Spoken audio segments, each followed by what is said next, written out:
Que serait la Nouvelle-Orléans sans les 400 ans de présence haïtienne? La Cour suprême des États-Unis n'a pas longtemps réfléchi à la question avant d'autoriser, il y a quelques jours, l'administration Trump à mettre fin au statut de protection temporaire. C'est un statut qui permet notamment aux Haïtiens d'échapper à la misère et aux violences dans leur pays. À la Nouvelle-Orléans, c'est toute une communauté qui craint d'être expulsée et renvoyée en Haïti. On voit cela avec Florent Krebseg.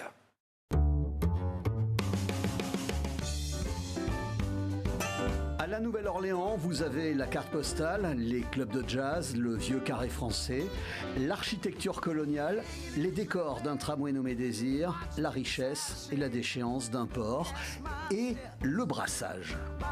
À la fin du XVIIIe siècle et au début du XIXe, les migrants en provenance d'Haïti sont venus doubler la population de la Nouvelle-Orléans. Dans de nombreux endroits, des évocations et des monuments rappellent l'héritage noir de cette ville.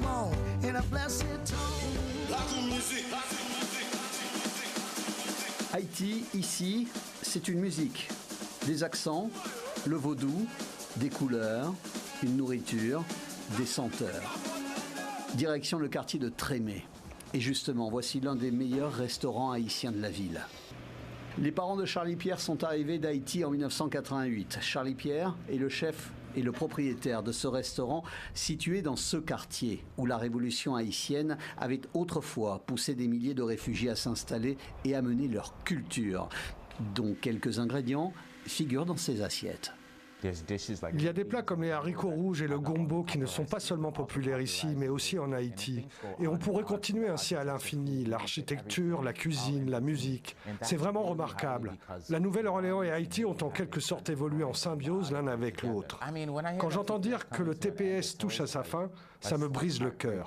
Le plus important, c'est de comprendre que toutes ces personnes sont des êtres humains et qu'elles essayent simplement de vivre, de subvenir à leurs besoins comme tout le monde. Si ce statut de protection temporaire venait à être levé, les départs forcés des derniers arrivés haïtiens viendraient ternir quelque peu les couleurs et les ambiances de la Nouvelle-Orléans et des autres villes américaines qui, pour l'heure, continuent d'accueillir les candidats à une vie meilleure.